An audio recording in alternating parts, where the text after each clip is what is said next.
So you're interested in me for suicide prevention or crisis intervention. Listen, I don't know how you got to my website or this video, but I'm glad you did. I get it. As an administrator, I've always said that no administrator is ever given a certificate on how to deal with the loss of one of our students or multiple students, whether it be a suicide or a car accident. My friends, I've dealt with everything. I've dealt with murder in the school. I've dealt with the school attendance clerk having been murdered and she'd been there for 20 years. I've dealt with parents. Listen, I can go on and on and on. Sometimes I think it just takes an outside person to say things that you would like to say, but you can't say. Sometimes we're numb. We don't know how to move forward. And so by bringing an outside person in, someone that understands the responsibility, someone that has the experience, you'll never find someone with more experience working in school communities than myself. But listen, I get it. We don't want to really go back to where we've been in those emotions, and I never want to leave pieces to have to be picked up. Not about that. Neither is my visit. My visit is about taking the kids on a journey of where they are, how they're feeling, what they've been through, but where are we going? How are we going to get there? I talk about life, choices, attitude, behavior. I tell them my story. I tell the kids that probably one of the greatest things that ever happened to me was a divorce that I went through 5-6 years ago. I don't wish this on anybody, but there comes a time when you have to look in the mirror and say, what did I have to do with this? And that was probably the moment that I realized that my mental illness was much greater than I ever respected it to be. And so I am a man that lives with mental illness. I'm diagnosed with major depression, bipolar type 2, and post-traumatic stress. I'm proud of that. Why? My friends, I'm the healthiest I've ever been. And I tell the kids why. Not afraid to ask for help, not afraid to be in therapy and counseling. And probably the greatest thing that I've ever done is I asked for help and continue to ask for help. But listen, this isn't about me. What your students appreciate is they appreciate someone that gets them, someone that understands them, and someone that speaks to them in a language that they understand. You see, our kids are afraid to talk to adults in their life because they think that the adults are going to try and fix it, to tell them, you're 15, 16 years old, get over it, you'll be okay. They don't want that. They want 2 questions answered. Can I trust you? And do you care about me? And sometimes, many times, they think that here's a person that I may never see again, that reaches them in their heart, that they sense is real, and they feel that they're able to open up to that person. And they do. And they see me on campus. They see me talking to other kids. They hear about it. They see my videos. They follow me on social media. They see me at the games, at the events, at the clubs, and they're like, he's still here. So whether it's crisis intervention and you're trying to regain control and bring school spirit back and school morale, and we have that empty chair in the classroom, we don't know what to do, we have that locker decorated, and we know that's not the message that the kids need to keep seeing, but we're afraid to do something. Well, why don't you follow what many, many school communities have already done? They've invited me to their community, and I make an investment in them. Not just the students, but the teachers, the staff.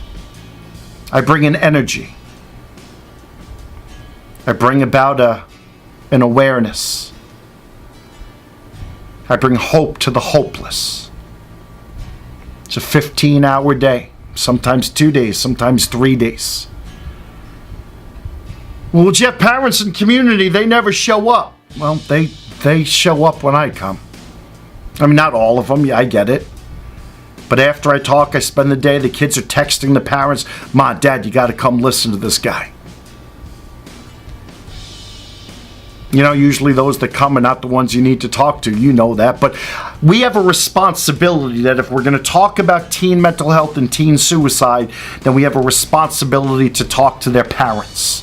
And if they don't show up, that's on them. But you as a school community, you're doing your job.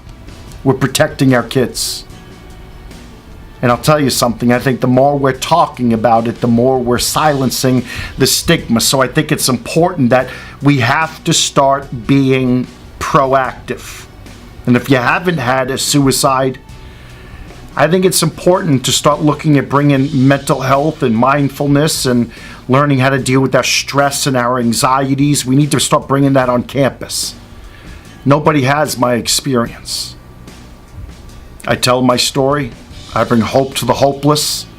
I'm willing to encourage and support and motivate. You see, here's the thing.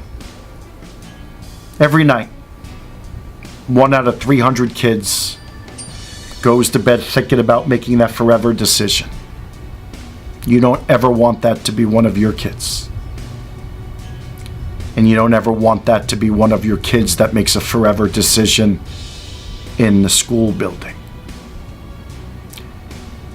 You don't want that to be one of your teachers. And so I think it's important that we talk about some of the facts, the myths, the signs. What do we do? How do we ask the question? And we give permission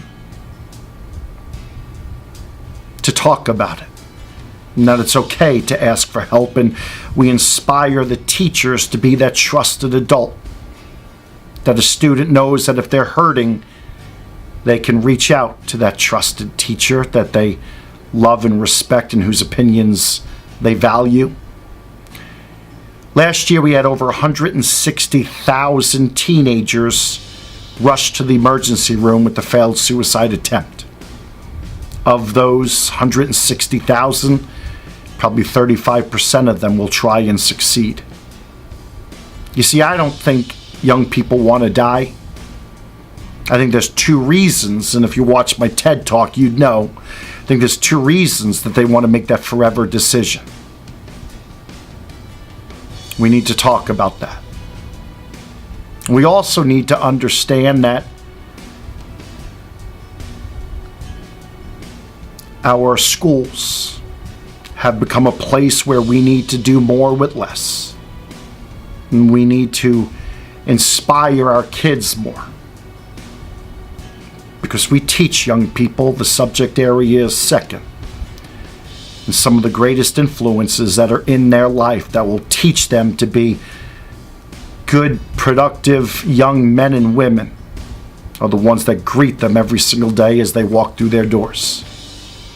So my friends, whether you've had some type of crisis and you just need support, you need a new energy, you need permission to move forward, you need suicide prevention training, whatever this day is, but you know you need to do something, reach out to me and let me know how I can serve you.